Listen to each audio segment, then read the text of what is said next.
ఏ contestant అయినా సరే big boss లో వెటకారం మొదలు పెట్టిండ్రు అంటే అర్థం ఏంటి? వాళ్ళ దగ్గర లాజికల్ పాయింట్స్ లేదు, వాళ్ళ దగ్గర అంత స్ట్రాంగ్ పాయింట్స్ లేవు, అంత స్ట్రాంగ్ గా ఆర్గ్యూ చేసే కెపాసిటీ లేదు అని అర్థం.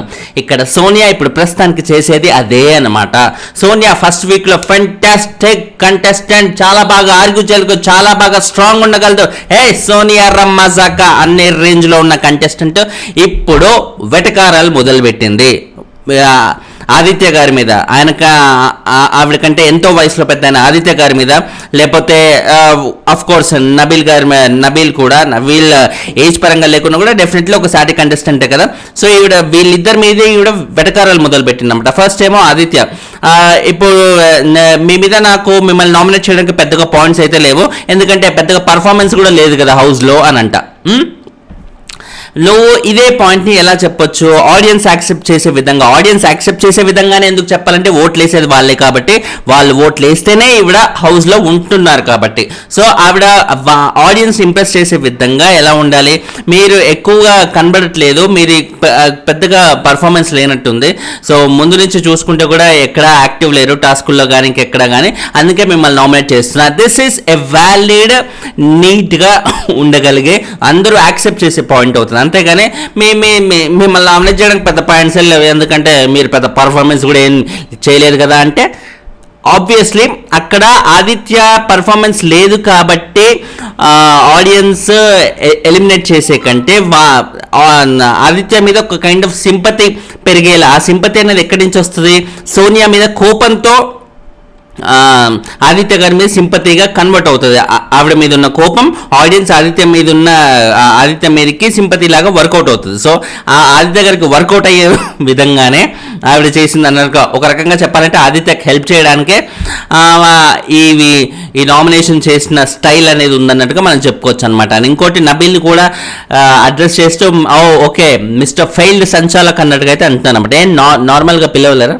ఫెయిల్ సంచాలక్ అంటే ఈమె ముందు నుంచి ఏమన్నా అంత ఇరగదీసే లెవెల్లో అన్నీ పొడి చేసింది. ఇప్పుడు మొన్న బెలూన్ టాస్క్ ఉంది, బెలూన్ టాస్క్లో నాగార్జున గారు మెచ్చుకున్నారు అనేసి ఇక సంచాలక్గా ఈమె అసలు ఏ తప్పు చేయలేదు, ఏమి చేయలేదు, మొత్తం ఆమె తోపు తురుము అన్నట్టుగా అనే ఫీలింగ్లో ఉందా?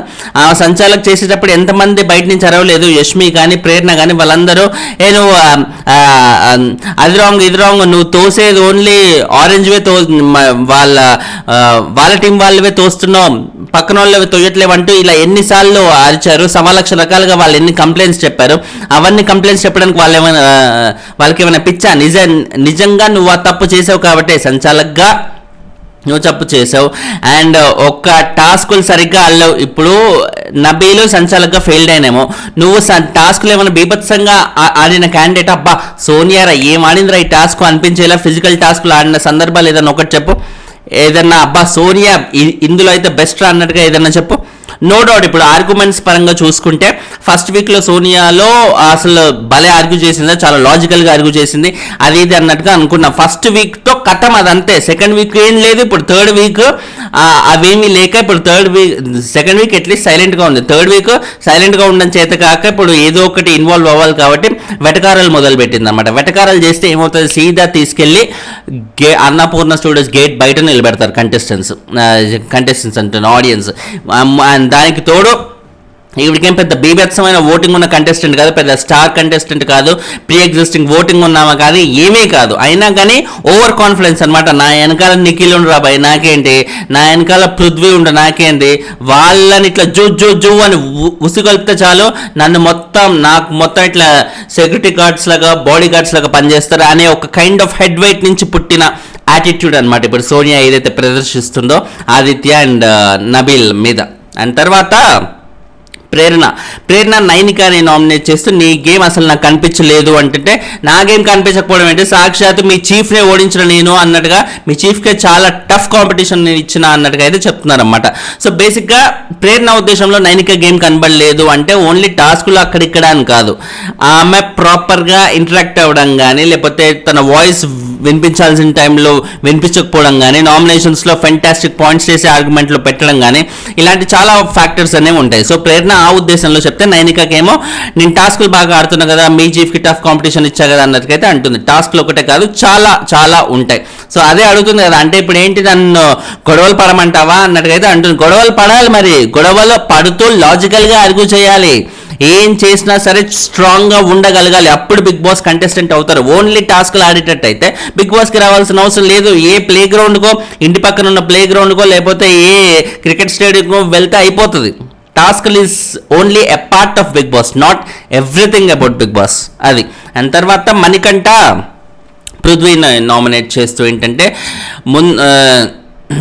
పృథ్వీ ఏదైతే ఆ లెవెల్లో అగ్రెసివ్గా ఆడతాడో, ఫిజికల్ అవుతూ ఉంటాడో, అది నాకు చాలా భయం వేస్తుంది. ముందు గేమ్స్లో ఇంకేం తగులుతాయో, ఇంకేం నాకు ఫిజికల్గా హర్ట్ అవుతాయో అని భయం వేస్తుంది, అందుకే నేను నామినేట్ చేస్తున్నా అన్నట్టుగా అంటుంటే, మా పృథ్వీ ఇక్కడ మళ్ళీ నవ్వి వెటకారంగా నవ్వే మనకంట నువ్వు స్ట్రాంగ్ కావాలి అన్నట్టుగా అయితే అంటున్నారు. అక్కడ ఆయన పృథ్వీ స్ట్రైట్గా చూసి నవ్వట్లేడు, పక్కనున్న సోనియాని చూసి నవ్వుతాడు. ఏంటది గ్రూప్ గేమా అంటే వీళ్ళిద్దరు చూసావా నాకు భయపడతాడంట, అది నా రేంజ్ అన్నట్టుగా అనుకోవడమో, లేకపోతే మనకంట బచ్చగాడు ఇలాంటి రీజన్కి నన్ను నామినేట్ చేస్తున్నా అనే ఒక కైండ్ ఆఫ్ మనిషిని చులకన భావంతో చూసే విధానంలో వచ్చిన నవ్వది.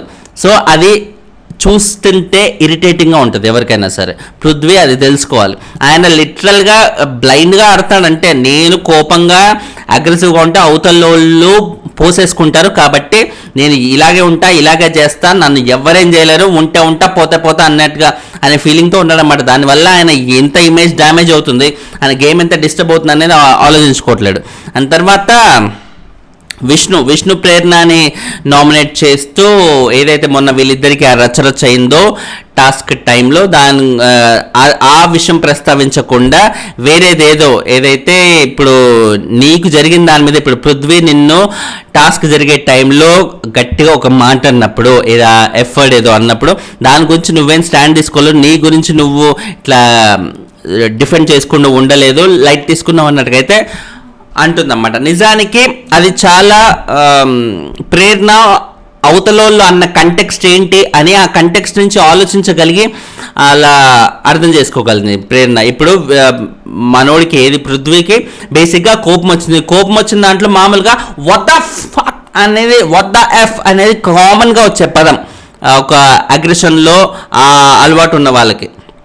అంతేగాని ఇంటెన్షనల్గా తను నిజంగా అదే అనే ఇంటెన్షన్తో ప్రేరణ అని మనోడైతే తిట్టలేదు కదా పృథ్వీ, ఓన్లీ అగ్రెషన్లో వచ్చిన మాట ఆ సిచ్యువేషన్ని అర్థం చేసుకుంది. కాబట్టి ప్రేరణ పృథ్వీ ఆపోజిట్ టీం అయినా కూడా పృథ్వీ మీద ఆ రివెంజ్ కైండ్ ఆఫ్ థింగ్స్ కానీ, ఆ రివెంజ్ కైండ్ ఆఫ్ నామినేషన్ కానీ, ఆయన వైపు మీద కోపంగా వెళ్ళడం కానీ ఇలాంటివి ఏమీ చేయలేదు. ఇది చాలా matured way of dealing things. Prerana కానీ, యష్మి కానీ, ఇన్ఫ్యాక్ట్ వీళ్ళందరూ అరే పృథ్వీ నన్ను ఇట్లా ఎత్తేసి కింద పడేసాడే, పృథ్వీ ఒక్క తోసుడు దోస్తే నేను వెళ్ళి ఆ మూలకు పడ్డాను అంటూ ఈ కైండ్ ఆఫ్ టాకింగే ఉంది. టాస్క్ పరంగా వాళ్ళు ఇలా ఆడారు అన్నట్టుగా చెప్పుకుంటూ ఉన్నారే తప్ప పృథ్వీ అలా ఆడడం తప్పు, నిఖిల్ అలా అంత హార్ష్గా ఉండడం తప్పు అన్నట్టుగా వాళ్ళు ఎక్కడ అనలేదు.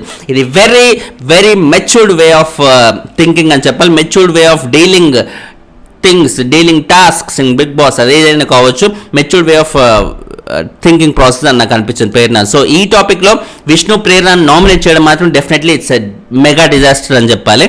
అండ్ నువ్వేంటి కావాలని రివెంజ్ తీసుకున్నట్టుగా వేస్తున్నావు ఈ నామినేషన్ అని ప్రేరణ అంటుంటే, రివెంజ్ తీసుకునే ఉద్దేశం ఉంటే డైరెక్ట్గా నువ్వు నన్ను ఏవైతే మాటలు అన్నావో క్యారెక్టర్లెస్ అవి ఇవన్నీ డైరెక్ట్గా అవే రీజన్లు చెప్పి నామినేట్ చేస్తాను కదా, వేరే ఎందుకు చెప్తాను అన్నట్టుగా అయితే విష్ణు అంటుంది అన్నమాట. అవే రీజన్లు చెప్పి ఎలా నామినేట్ చేస్తుంది, ఎందుకంటే ఆ రీజన్కి వీకెండ్ ఎపిసోడ్లో ఆల్రెడీ నాగార్జున గారి ముందే ప్రేరణ క్లియర్గా సారీ చెప్పింది, విష్ణు కూడా రివర్స్ సారీ చెప్పింది, అది క్లోజ్డ్ అంతే.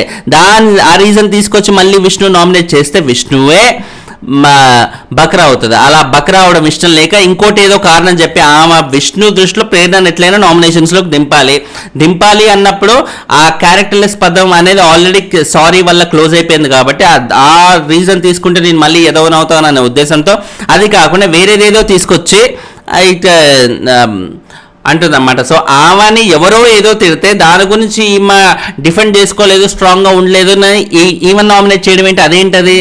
అది ఆమె చూసేసుకుంటుంది కదా. ఆమె అట్లా ఉండడం వల్ల నీకేమైనా నష్టం అయితే చెప్పు. నీకేమైనా నష్టమైతే చెప్పు, హౌ డస్ ఇట్ మ్యాటర్ అన్నట్టుగా నాకు అనిపించింది విష్ణు ఆ రీజన్ చెప్పి నామినేట్ చేసేటప్పుడు. అండ్ తర్వాత ప్రేరణ మణికంఠన్ నామినేట్ చేస్తూ నువ్వు అందరితో స్టార్టింగ్లో నీట్గా ఉండి తర్వాత టైం వచ్చినప్పుడు టైం చూస్తే ఫట్ మనం పొడిచి పాడుతావు, అసలు నిన్ను ఎలా అర్థం చేసుకోవాలి ఏంటి అని నాకైతే అర్థం కావట్లేదు అన్న ప్రేరణ. మణికంఠ కొంచెం మణికంఠ అలాగే లిటరల్గా ఈ మనిషితో ఫ్రెండ్గా ఉంటాడు, క్లోజ్గా ఉంటాడు, ఓకే వీళ్ళని ఇంకా నామినేట్ చేయడేమో అనుకుంటున్న టైంలో సడన్గా వాళ్ళతో ఇష్యూ అవుతుంది, సడన్గా జప్ మన లేస్తే. స్టార్టింగ్ నుంచి చూసుకున్నా కూడా విష్ణుతో అలాగే అయింది, తర్వాత యష్మితో అలాగే అయింది. సో ఎవరితో పడితే వాళ్ళకి ఎప్పటికప్పుడు డిస్టర్బెన్సెస్ అనేవి అవుతూనే ఉంటాయి కాబట్టి ప్రేరణ ఇప్పుడు మనకంటే ఆ రీజన్తో నామినేట్ చేసినట్టుగా అయితే తెలుస్తుంది. అండ్ తర్వాత ఓవరాల్గా ఇప్పటి వరకు ఫస్ట్ ప్రోమోతో పోల్చుకుంటే సెకండ్ ప్రోమో కొంచెం ఇంట్రెస్టింగ్గా ఇంకా డిస్కస్ చేసుకోవడానికి చాలా ఉందనిపించింది కదా. సో ఇవాళ నామినేషన్స్ చూస్తే కొంచెం ఇంట్రెస్టింగ్గానే ఉండేలా ఉన్నాయి. Let's wait and see. Open nominations అంటే మనందరికీ ఇష్టమే కాబట్టి బిగ్ బాస్ లెవర్స్కి. సో ఆ రచ్చ రంబోలా అనేది బాగా ఉండబోతుంది. ముఖ్యంగా నబీల్ది కానీ, నబీల్, పృథ్వీ, సోనియా వీళ్ళ ముగ్గురిది ప్రస్తుతం చూసిన 2 ప్రోమోస్లో రచ్చ బాగానే ఉండేలా ఉంది. మరి ఏ రేంజ్ రచ్చ, మంచి ఇంట్రెస్టింగ్ రచ్చ అవుతుందా, లైట్ లేరా అనిపించేలా ఉంటుందా? Let's wait and see. And thanks lot for watching. ఛానల్ని సబ్స్క్రైబ్ చేసుకోండి, లైకులు కొడుతుంటే వీడియోలు ఎక్కువ మంది కనిపిస్తే దయచేసి లైకులు కొట్టండి. ఇన్స్టాగ్రామ్ లైక్ చేస్తూ ఉండండి. దిస్ ఈజ్ ఫనీ అని ఛానల్ నేమ్ లాగే దిస్కి ఇస్కి ఫనీకి గ్యాప్ లేకుండా ఉండే ఆ పేజ్ కొట్టేయండి, సర్చ్ బాక్స్లో దొరికేస్తుంది. Final thanks lot for watching, bye.